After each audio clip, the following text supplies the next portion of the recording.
The grand halls of the Galactic Academy of Sciences sparkled under the light of 3 artificial suns. The Academy floated in space, circling a gas giant in the neutral zone between 5 major galactic powers. It was the most respected place of learning in the known universe, where the brightest minds from thousands of worlds came to study. Krelthar walked slowly through the xenobiology department, his 6 eyes blinking in different patterns as he processed information from multiple screens floating around his blue-skinned head. His forearms carried different data tablets, each showing charts and images of planets classified by the Galactic Council. He was early for class, as usual. "Always the first to arrive," said a bubbling voice behind him. Krelthar turned to see Nilara floating toward him. Her transparent body glowed with soft blue light, tiny particles moving within her fluid form. As a Cephid, she didn't need solid legs to move around. "And you are never on time," Krelthar replied, but his eyes formed the pattern that showed he was joking. "I am exactly on time," Nilara bubbled back. "The others are just arriving too." She was right. Down the hallway came Drozex, his hard silicon body making clicking sounds on the floor. The Rigelian's crystal-like form reflected light in rainbow patterns. Behind him drifted Kuzbel, a swirling cloud of purple gas kept together by a thin force field. Last came Vex Mora, her black exoskeleton shining and her 4 thin legs moving quickly. The 5 students entered the classroom together. Instead of the usual large room with many seats, they found themselves in a small chamber with a round table. At the table sat Professor Zix Voon, his tentacles arranged neatly in front of him. "Sit, please," the professor said. His voice was deep and slow, coming from somewhere inside his mass of tentacles. "Today is special. Today you begin your final project." The students took their places, each at a section of the table designed for their specific biology. Excitement filled the room. The final project was what every student worked toward for 5 long years. "The council has approved my request," Professor Zix Voon continued. "You 5 will study Earth." A shocked silence filled the room. Earth was not just any planet. Earth was the most famous Class 12 death world in the galaxy, a place of nightmares. "Earth?" Vex Mora spoke first, her telepathic voice sharp in their minds. "But that's dangerous, restricted, fascinating?" The professor's tentacles rippled. "Yes, it is all those things. That is why I chose it for you, my best students." A hologram appeared above the table, showing a blue-green world with swirling white clouds. It looked peaceful from space. The students knew better. "Earth has the highest classification possible," Drozex said, his crystal voice ringing. "Class 12 death world, no safe zones, dangerous at all points." "Correct," said the professor. "Can anyone tell me why?" Krelthar spoke up. "Multiple reasons. The gravity is crushing, almost twice the galactic standard. The atmosphere contains oxygen at levels toxic to most species. Temperature ranges from freezing to boiling. Water falls from the sky regularly. And the life forms," added Kuzbel, his gas form swirling faster with excitement. "Predators everywhere, plants that can poison you, tiny organisms that invade bodies, and the dominant species, humans," Nilara finished. "The most terrifying of all." The professor nodded, his tentacles moving in approval. "You have studied well. Now you will go deeper than any students before you. The council has given you access to the restricted files." He pushed a small device to the center of the table. It glowed red, then projected another hologram showing a sealed door with many warning symbols. "This is your key to the Academy's secure archives. Earth's full file has been classified for centuries. Few have seen all that is there. You will be among them." "Why us?" asked Vex Mora. "Because you 5 represent the diversity of intelligent life," the professor explained. "Different biologies, different homeworlds, different ways of thinking. Together, you might see what others have missed." The professor stood up, his tentacles lifting him higher. "Be warned. What you find may disturb you. The truth about Earth has been carefully controlled. Some say for good reason." The students looked at each other, feeling both fear and excitement. When do we start? Asked Krelthar. Now, the professor answered. The archive awaits. The secure archives lay deep below the Academy's main buildings. The students took a gravity lift down for several minutes, passing layer after layer of security. At each checkpoint, the professor's key granted them access. Finally, they reached a simple door marked only with the symbol for extreme danger. The professor placed his key against the panel. The door slid open silently. Inside was a round room, with screens covering every wall. In the center stood a single control station. I will leave you now, the professor said. The system will respond to all of you, but requires at least 3 students present at all times to access the most restricted files. This is a safety measure. After the professor left, the 5 students approached the control station cautiously. Who wants to begin? Asked Nylara. No one volunteered immediately. They all knew that what they would learn here might change them forever. Finally, Krelthar stepped forward. I will start, he said, placing his 4 hands on the control panels. The screens around them flashed to life. Images of Earth appeared everywhere. Oceans, mountains, deserts, forests, and humans. Humans running, fighting, building, destroying. Access. Basic information. Krelthar commanded. A voice responded from all around them. Earth file accessed. Warning. This information is classified under Galactic Security Code 9 Alpha. Proceeding will permanently log your biological signatures. We understand, the students said together. Accessing Earth files. Beginning with Discovery Report from year 3782 of Galactic Standard Calendar. The screens changed to show an old ship. The students recognized it as an early exploration vessel from centuries ago. First contact mission to Sol system, the voice explained. Of 17 crew members who visited Earth's surface, 9 never returned. 5 more died after returning to their ship. Only 3 survived to report. The students watched in horror as the recording showed alien visitors collapsing on Earth's surface, their bodies unable to cope with the conditions. Humans attempted to help, the voice continued. But their assistance caused more harm. Their touch damaged sensitive membranes. Their food contained compounds toxic to the visitors. Even their atmosphere slowly poisoned the explorers. They didn't mean to hurt them, Vexmora said quietly, reading the thoughts recorded by the mission's telepaths. The humans were trying to be kind. That's what makes them so dangerous, said Drozix. They survive in conditions that kill most other life forms, yet they don't even realize how deadly their world is.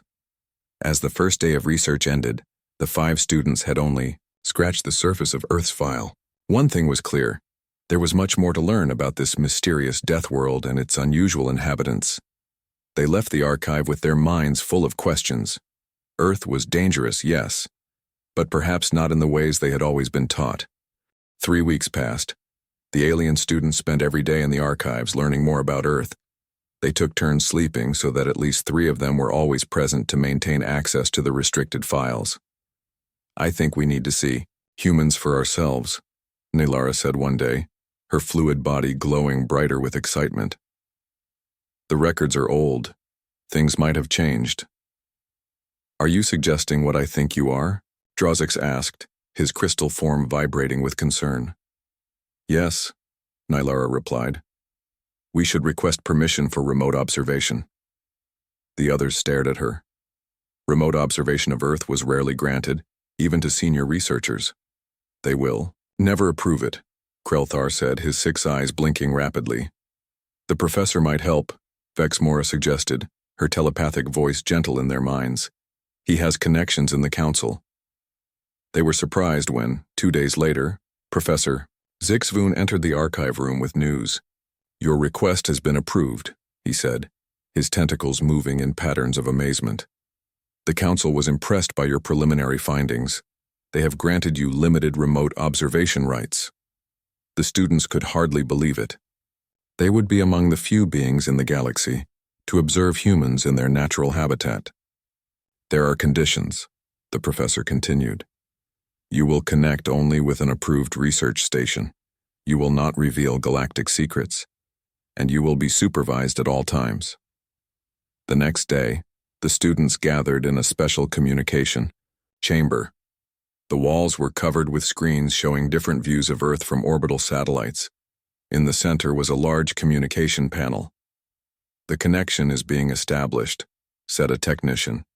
"Remember, this is not just observation. The humans know you are watching. They have agreed to interact with you." The screens flickered, then showed the interior of a building. A human stood there looking at them through the camera. The students had seen images of humans before, but never a live one. The human had light skin, short brown hair, and wore blue clothes with a white coat over them. "Hello, Galactic Academy," the human said, smiling to show white teeth. "I'm Dr. Alan Foster, lead biologist at Pacific Marine Research Station. Welcome to Earth." The students were momentarily speechless. Here was a representative of the most feared species in the galaxy, greeting them as if they were ordinary visitors. Krelthar recovered first. "Greetings, Dr. Foster. We are senior students from the Xenobiology Department. Thank you for allowing this connection." Dr. Foster's smile widened. "My pleasure. We don't get many chances to speak with off-worlders. The whole team is excited to meet you." The camera moved, showing more humans. A female with dark hair stepped forward. "I'm Samantha Collins, atmospheric scientist," she said. "I understand. You're studying Earth's classification as a death world?" "Yes," replied Nylara, her fluid form rippling with nervous energy. "We are trying to understand the conditions that earned Earth its Class 12 status." "Well, you've come to the right place," said another human, a male with darker skin. "I'm Kevin Rogers, anthropologist. This station experiences some of Earth's most diverse conditions." The camera moved again, showing a view outside the station. The students could see an enormous body of water stretching to the horizon. "That's the Pacific Ocean," explained a female human with light brown skin. "I'm Olivia Martinez, by the way. I work with underwater equipment." "So much water," whispered Cusbel, his gaseous form swirling faster. "Open water is rare on most inhabited worlds." "Not on Earth," said a larger human male, laughing. "Most of our planet is covered in it. I'm Greg Powell, security officer. I make sure everyone stays safe from Earth's more dangerous elements." "Like what?" asked Drozix, curiosity overcoming his caution. "Storms, predators, occasional earthquakes," Greg replied casually. "Nothing too serious." The alien students exchanged glances. The human was describing conditions that would cause planetary evacuations on other worlds, yet he called them nothing too serious. Over the next few hours, the humans showed them around the research station. They saw laboratories filled with samples from Earth's oceans, monitoring equipment tracking weather patterns, and living quarters where the humans ate, slept, and relaxed. "Would you like to see outside?" Alan asked. "We can take a portable camera to the beach." The students watched as Alan and Greg carried a camera outside. Bright sunlight filled the screen, making some of the students flinch. The humans walked across sand to the edge of the water. "This is a typical day here," Alan explained.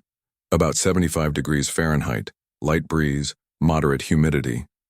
The students saw waves crashing onto the shore, birds flying overhead, and small creatures scuttling across the sand. "So much life," Vexmora said, amazed. "All existing together in such harsh conditions." "Harsh?" Greg laughed. "This is paradise weather. Wait until hurricane season." As the humans were showing them a piece of equipment on the beach, Greg accidentally caught his hand on a sharp edge. The students watched in horror as red liquid seeped from the wound. "You're damaged," Drozix exclaimed. "Your internal fluid is escaping." Greg looked confused, then understanding dawned on his face. "Oh, you mean the blood? It's just a small cut. No big deal." He pulled a small white box from his pocket, took out a strip of material, and wrapped it around his hand. "There, all fixed," he said, wiggling his fingers to show they still worked. The alien students were shocked. On their worlds, a breach of bodily containment was a serious emergency. Yet this human treated it as a minor inconvenience. "Does it not hurt?" asked Krelthar. "A bit." Greg shrugged. "But I've had much worse." This will heal in a day or two. Heal? Nylara's fluid form rippled in surprise. You can repair such damage naturally? Of course, Alan said. All humans can. Our bodies are constantly repairing themselves. Cuts, bruises, even broken bones will heal over time. This was new information. The archive files mentioned human resilience, but not this level of regenerative ability. As the observation session ended, the alien students had much to think about. Earth was indeed a dangerous place by galactic standards, but its inhabitants seemed perfectly adapted to its conditions, even casual about threats that would terrify other species. Thank you for this opportunity, Krelthar said as they prepared to disconnect. We have learned much. Come back any time, Samantha replied. We've enjoyed sharing our world with you. When the connection ended, the 5 students remained silent. For a long moment. They live in conditions that would kill any of us within minutes, Droz finally said. Yet they thrive there. And they were so friendly, added Nylara. Not at all like the dangerous predators described in the oldest files. I think, said Vex Mora slowly, that we need to reconsider what makes a world dangerous, and what makes a species threatening. They left the communication chamber with new questions forming in their minds. Earth was still a death world by any objective measure. But its inhabitants were far more complex than they had been led to believe. Back at the Galactic Academy, the 5 students gathered in their private study room. Screens around them displayed data from their observation session with the humans. Each student was busy analyzing different aspects of what they had learned. The gravity readings confirm it, said Krelthar, his 6 eyes focusing on different charts. Earth's gravity is 2.5 times stronger than the galactic average for inhabited worlds. The humans move in it as if it were normal. Look at the atmospheric analysis, Nylara bubbled, her fluid form rippling with excitement. The oxygen levels would be toxic to most species. Our environmental suits would be necessary for any of us to visit. Kuzbul drifted closer to one of the screens. Their temperature tolerance is remarkable. The humans mentioned that their planet ranges from below freezing to above boiling in different regions. Yet they can survive in both with minimal protection. And their food, added Droz, his crystal form glittering under the lights. I analyzed the chemical composition of what they were eating. Many of their common foods contain compounds that would be deadly poisons to us. Vexamora had been quiet, her black exoskeleton still as she processed the information telepathically. Now she spoke into their minds. There is something wrong with the official records, she said. The oldest files describe humans as aggressive predators, dangerous to all other life. But that is not what we observed. The others paused their work. Vexmora rarely spoke unless she had something important to say. The humans we met were curious, helpful, even friendly, she continued. They showed no signs of the aggressive behavior described in the original contact reports. Could they have changed over time? Asked Nylara. Or perhaps the early reports were wrong, suggested Krelthar. A bold idea formed in their minds. What if Earth's classification was based on incomplete information? What if the reputation of humans as dangerous predators was a mistake? We need to see the original contact records again, said Drozix. All of them, not just the summaries. They returned to the secure archives, using their access key to open files that dated back centuries to the time when the Galactic Council first discovered Earth. Look at this, said Krelthar after hours of searching. The first contact team's medical records. The screen showed detailed biological scans of the alien visitors who had gone to Earth and returned. Many had suffered severe damage to their respiratory systems. Others showed signs of chemical burns on their outer membranes. They were poisoned, Nylara observed. But not deliberately. Another file showed transcripts of the first meetings between galactic representatives and human leaders. The students read with growing amazement. The humans offered them food and drink as a welcome gesture, said Kuzbul. They had no idea their hospitality would harm the visitors. And here, Drozix pointed to another section. When the visitors began to show signs of distress, the humans tried to help them. They offered medical assistance, but their treatments only made things worse. Because human medicine is designed for human biology, Vexmora added. What heals them might harm us. The true picture was becoming clear. Earth was dangerous not because its people were hostile, but because the planet itself had conditions that were harmful to most other life forms. The humans had evolved to survive in an environment that would kill most aliens within minutes. But this doesn't explain why Earth is still quarantined after centuries, said Krelthar. Surely the Council has learned more about human biology. Since then, why maintain such strict isolation? We're missing something, Nilara said. Something important. Kuzbul moved suddenly, his gaseous form swirling faster. I found something strange.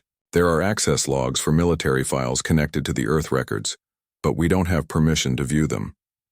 The students looked at each other. Accessing military files without authorization was strictly forbidden. It could get them expelled from the academy, or worse. We need to know the truth, Vexmora said simply. Using their combined skills, they managed to bypass the security protocols. Military files appeared on their screens, reports, assessments, and recommendations about Earth and its inhabitants. This can't be right, whispered Drozzix as they read. According to the military analysis, humans possessed several qualities that made them potentially the most formidable species in the galaxy. Their physical strength, developed in Earth's high gravity, exceeded that of most sentient species. Their ability to endure pain and continue functioning was unmatched. Their wounds healed naturally and rapidly, without medical intervention. They could adapt to different environments with minimal technological assistance. Most concerning to the military analysts, humans formed strong social bonds and would risk their lives to protect others, even strangers. This made them extremely dangerous in conflict situations, as they would fight beyond the point where other species would surrender. The Council isn't keeping Earth isolated because humans are a threat, Krelthar said slowly. They're keeping humans isolated because they're afraid of what would happen if humans joined galactic society. They think humans would become too powerful, Nilara added, too influential. As they continued reading, they found reports of a debate within the Council. Some members argued that humans would make valuable allies precisely because of their unique abilities. Others feared that human adaptability and resilience would allow them to dominate interstellar politics within a few generations. They've been lying to everyone, Droz said, his crystal voice vibrating with emotion. Earth isn't quarantined for safety. It's isolated for political reasons. Their discovery was interrupted by the archive door sliding open. Professor Zixavoon entered, his tentacles moving in patterns of alarm. You've accessed military files, he said. It wasn't a question. The students froze, expecting punishment. Instead, the professor moved closer to the screens. So now you know, he said quietly. The truth about Earth. You knew? Asked Vexmora. I suspected, the professor replied. That's why I assigned you this project. I needed students who would look beyond the official explanation. Why us? Asked Krelthar. Because you five represent different worlds, different biologies, different perspectives, the professor explained. And because I trust you to do what is right with this information. What is right? Asked Nilara. The Council has been isolating an entire species based on fear. Perhaps, said the professor. Or perhaps they have been protecting the galaxy from a potential threat. Or perhaps the truth is somewhere in between. He looked at each of them. What do you think, after what you've learned? The students were silent, considering everything they now knew about Earth and its inhabitants. I think, Drozzix finally said, that we need to learn more. Directly, not just from records or brief observations. The others nodded in agreement. We need to visit Earth ourselves, said Krelthar.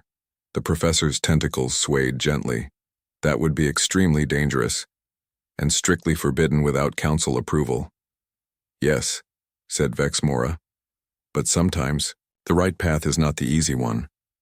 Professor Zixavoon looked at his students for a long moment. Then his tentacles formed the pattern that indicated a smile. I was hoping you would say that, he said. Alien students learn the terrifying truth behind Earth's death world. Status planning a secret trip to Earth was not easy. For 2 weeks, the 5 students and Professor Zix Voon worked quietly to prepare.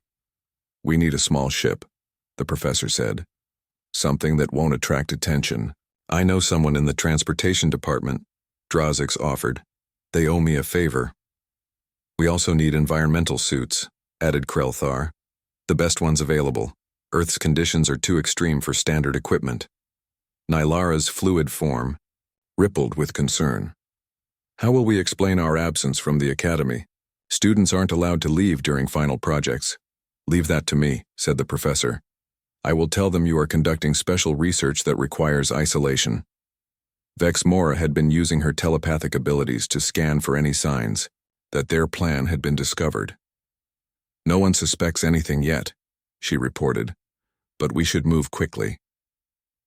"What about the humans?" asked Cuzbel, his gaseous form swirling anxiously. "Do we tell them we're coming?" "We should contact Dr. Foster," Krelthar suggested. "If we arrive without warning, they might think we're a threat." The professor nodded his tentacles in agreement. "A wise precaution, but be careful what you say.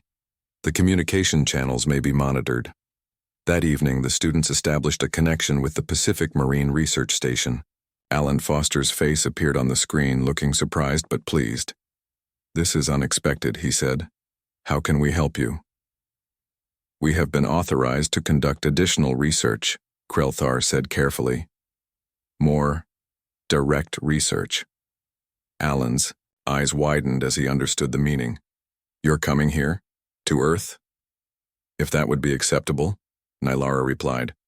"We would need your assistance." "Of course," Alan said immediately. "When should we expect you?" "Soon," Vex Mora answered. "We cannot be more specific now." Alan nodded. "I understand. We'll be ready whenever you arrive." After ending the transmission, the students looked at each other with a mixture of excitement and fear. They were actually going to Earth, something few non-humans had ever done. 3 days later, their preparations were complete. The professor had secured a small research vessel equipped with the latest environmental protection systems. Their absence from the academy had been explained with a believable story about a special project requiring isolation. "Remember," the professor said as they prepared to board the ship, "you will be in extreme danger at all times. Earth's environment is hostile to your biology in ways you cannot fully prepare for. Trust nothing. Touch nothing without protection." "What about the humans?" asked Drozx. "The humans have been helpful so far," the professor said, "but remember that they evolved as predators on a world filled with predators. Be careful." The journey to Earth took several days. The students spent the time studying everything they had learned about human culture, biology, and behavior. They wanted to be as prepared as possible for what awaited them. "I've been thinking," said Nylara as they approached Earth's solar system. "What if the Council finds out what we're doing?" "They will punish us," Krelthar answered simply. "Possibly. Expel us from the academy. Is it worth the risk?" asked Kuzbel. Vex Mora's telepathic voice was firm in their minds. Truth is always worth the risk. As their ship entered Earth's orbit, they saw the blue-green planet below them. It looked peaceful from space, its white clouds swirling over vast oceans. Hard to believe it was considered the most dangerous inhabited world in the galaxy. "Activating cloaking system," Drazix announced. "We don't want to alarm their defense systems." The ship descended through Earth's atmosphere, heading for the coordinates of the Pacific Marine Research Station. Through the viewports, they could see the vast ocean below, stretching to the horizon in all directions. "So much water," whispered Krelthar. "More water than land. No wonder the humans evolved such efficient waste removal systems." The ship's sensors detected a small island ahead. On its shore stood several buildings. The research station. They could see figures moving outside, looking up at the sky. The humans were waiting for them. "Final environmental checks," ordered Krelthar. "Everyone into suits." Each student put on a specially designed environmental suit that would protect them from Earth's gravity, atmosphere, and temperature. The suits were the best the Academy could provide, but they all knew the protection was limited. If a suit failed, death would come quickly. The ship landed on a flat area near the station. For a moment, no one moved. Now that they were actually on Earth, the reality of what they were doing hit them. They were breaking countless regulations. Their careers might be over. Their lives might be in danger. "We came to learn the truth," Vexmora reminded them. "Let's not waste this opportunity." The ship's door opened, revealing Earth's environment. Directly for the first time, bright sunlight streamed in. A warm breeze carried the scent of salt water. In the distance, waves crashed against the shore. The students stepped out cautiously, their suits adjusting to Earth's gravity. Despite the protection, they could feel the pull of the planet, stronger than anything they had experienced before. Walking. With difficulty, they moved toward the group of humans waiting for them. Dr. Alan Foster stood in front with Samantha, Kevin, Olivia, and Greg beside him. All were smiling. "Welcome to Earth," Alan said, spreading his arms in greeting. "You're the first alien visitors we've had in, well, I'm not sure anyone knows how long." "Thank you for receiving us," Krelthar replied through his suit's translator. "We understand the risk you take by allowing us here." Alan looked confused. "Risk? There's no risk to us. We're honored to have you." The students exchanged glances. The humans didn't seem to understand that by helping unauthorized visitors, they might be violating Galactic Council regulations. "Your world is very beautiful," Nilara said, changing the subject, "but very dangerous for us." "Yes, our gravity must be uncomfortable for you," Samantha said, "and the oxygen levels in our atmosphere would be toxic to your systems. We've prepared a special chamber inside where we can reduce both to make you more comfortable." The humans had gone to great lengths to accommodate their visitors. The chamber they had prepared was large and well-equipped with monitoring systems to maintain conditions closer to galactic standard. Once inside, the students were able to partially remove their environmental suits, though they kept breathing apparatus in place. "We have many questions," Krelthar began. "About Earth, about humans, about your history. And we have questions for you," Alan replied. "About the galaxy, about other worlds, about why Earth has been isolated for so long." As they talked, the students realized something important. The humans knew they were isolated from galactic society, but they didn't know why. They had been told it was for their protection, that they weren't ready for contact with other species. They had never been told that they were considered dangerous, that their world was classified as a death world, that some in the Galactic Council feared them. "So all this time," said Alan when the students carefully explained, "we thought we were being protected, but actually, others were being protected from us." "That appears to be the case," Vexmora confirmed. Greg laughed suddenly. "They think we're the dangerous ones? That's kind of funny, actually." "Why is it funny?" asked Drozzix. "Because we're just people," Greg said, still smiling. "Trying to live our lives, learn about our world, take care of each other. We're not monsters." The students looked at each other. That was exactly what they had come to learn. Humans weren't monsters. They were simply a species that had evolved in extreme conditions. Their strength, their resilience, their adaptability, these were not weapons but survival tools. The truth about Earth was not what anyone had been told, not the students, not the humans themselves. And that truth needed to be shared. The alien students had been on Earth for 3 days. Despite their fears, nothing terrible had happened. Their environmental suits protected them from the worst of Earth's conditions, and the special chamber the humans had prepared allowed them periods of relative comfort. "We should collect more data before we leave," Krelthar said as they gathered for their morning meeting. "Physical samples, atmospheric readings, and especially social observations." "I agree," said Nilara, her fluid form moving slowly in the lighter gravity of their chamber. "We need solid evidence to present when we return to the Academy." "The humans have invited us to join an expedition today," Drozzix added. "They want to show us a coral reef. It's a major ecosystem in their oceans." Vexmora had been quiet as usual, Her telepathic abilities focused on reading the emotions and surface thoughts of the humans around them. "They are genuine," she told the others. "Their desire to share knowledge is real. They want to be part of the galactic community." "Then we should accept their invitation," Kuzbel decided, his gaseous form swirling with excitement. "This is exactly the kind of direct observation we came for." The reef expedition required a boat trip. The students were nervous about being on the water, so far from solid ground, but their curiosity overcame their fear. Alan and his team helped them board a research vessel equipped with special viewing chambers that would allow the aliens to see underwater without leaving the safety of their suits. "The Pacific Ocean contains more biodiversity than almost anywhere else on Earth," Alan explained as the boat moved away from shore. "The reef we're visiting is home to thousands of different species, all living together in a complex system." Samantha pointed to instruments on the boat that monitored water conditions. "The ocean is changing due to human activity," she explained. "Warmer temperatures, different chemical balances. Many species are struggling to adapt."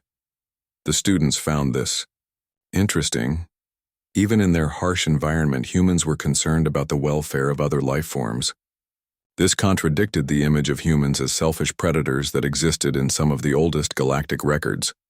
When they reached the reef, the humans helped the aliens into the viewing chambers. What they saw amazed them: an explosion of colors and shapes. Life in countless forms, all moving and growing in an environment that would kill most galactic species instantly. "How can so much life exist under such pressure surrounded by salt water?" Drozdok wondered, his crystal form vibrating with excitement. "Life on Earth adapted to these conditions over billions of years," Kevin explained. "Water was where all life began here." As they watched the reef, the boat's captain received a weather alert. Storm clouds were gathering on the horizon, moving faster than expected. The expedition would need to return to shore immediately. "Is it dangerous?" asked Krelthar, noticing the sudden activity among the humans. "Just a tropical storm," Greg replied, helping them out of the viewing chambers. "Nothing serious, but the water will get rough. Better to be safe." The students were learning that when humans said something was nothing serious, it usually meant conditions that would be considered a major emergency anywhere else in the galaxy. They hurried back to their seats as the boat turned toward shore. The storm moved faster than anyone had predicted. Halfway back to the research station, the sky darkened and rain began to fall. Wind whipped the surface of the ocean into white-capped waves that rocked the boat violently. "Is this normal?" Nylara asked, her fluid form pressed against the wall of her container as the boat tilted. "Fairly normal," Olivia shouted over the wind. "The captain knows what they're doing." The aliens watched as the humans moved with practiced efficiency, securing equipment and adjusting the boat's course. No one seemed panicked, despite conditions that were growing more extreme by the minute. Suddenly, a massive wave hit the side of the boat. The vessel tilted sharply. Equipment slid across the deck. One of the viewing chambers broke loose from its moorings and crashed into Kuzbel's environmental suit. There was a hissing sound as the suit's integrity was compromised. Kuzbel's gaseous form began to leak out, mixing with Earth's toxic atmosphere. "Emergency!" Krelthar shouted. "Kuzbel's suit is breached." The humans reacted instantly. Greg and Alan rushed to Kuzbel, while Samantha grabbed an emergency repair kit. Kevin and Olivia worked to stabilize the loose equipment to prevent further damage. "We need to seal the breach," Samantha said, examining the tear in the suit. "But I don't know how your technology works." "I do," said Drozdok, moving carefully across the tilting deck. "But we need to work quickly. The atmosphere is poisoning him." Together, the humans and aliens worked to repair the suit, while the boat continued to rock in the storm. Greg held the torn material steady despite the violent motion. Alan provided light in the growing darkness. Samantha and Drogs applied sealant to close the breach. Vexamora used her telepathic abilities to keep Kuzbel calm during the emergency. "Stay with us," she projected into his mind. "Focus on maintaining your form. Help is coming." After tense minutes of work, they managed to seal the suit well enough to stop the leak. Kuzbel had lost some of his substance, but not enough to threaten his life. The humans then formed a protective circle around the injured alien as the boat continued its rough journey back to shore. When they finally reached the research station, the storm was in full force. Rain lashed the buildings, wind bent the trees along the shore. Waves crashed against the beach, higher than the aliens had seen before. Inside the station's protected environment, the students gathered around Kuzbul as he recovered in their special chamber. The humans had given them privacy, understanding they needed time to process what had happened. "You nearly died," Nylara said softly to Kuzbul. "If the humans hadn't helped..." "But they did help," Kuzbul replied, his form gradually regaining its usual swirling pattern. "Without hesitation, they put themselves at risk to save me." This was the most important observation of their entire trip. In a crisis, the humans had not behaved like the dangerous predators described in Galactic records. They had shown cooperation, quick thinking, and compassion. Later that evening, when Kuzbul was stable, the humans joined them in the chamber. "How are you feeling?" Alan asked, genuine concern in his voice. "Recovered," Kuzbul replied. "Thanks to all of you." "We're just glad you're okay," Samantha said. "We should have checked the weather more carefully before going out." "You risked yourselves to help," Krelthar said. "Why?" The humans looked confused by the question. "What do you mean, why?" Greg asked. "You needed help. That's all that matters." "Is that not normal where you come from?" Olivia wondered. The aliens looked at each other. In many parts of the galaxy, different species maintained careful separation. The idea of risking one's life for a member of another species, especially one you barely knew, was not common. "We have much to learn from each other," Vexmora said, finally. That night, as the storm passed and calm returned to the island, the 5 students made their decision. They would return to the academy with their findings, their data, and most importantly, their experience. They would tell the truth about Earth and its people. Earth was still a death world by galactic standards.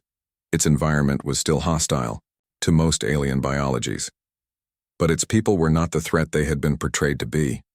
Humans were not to be feared, but to be understood, and perhaps someday, to be welcomed as equals in the galactic community.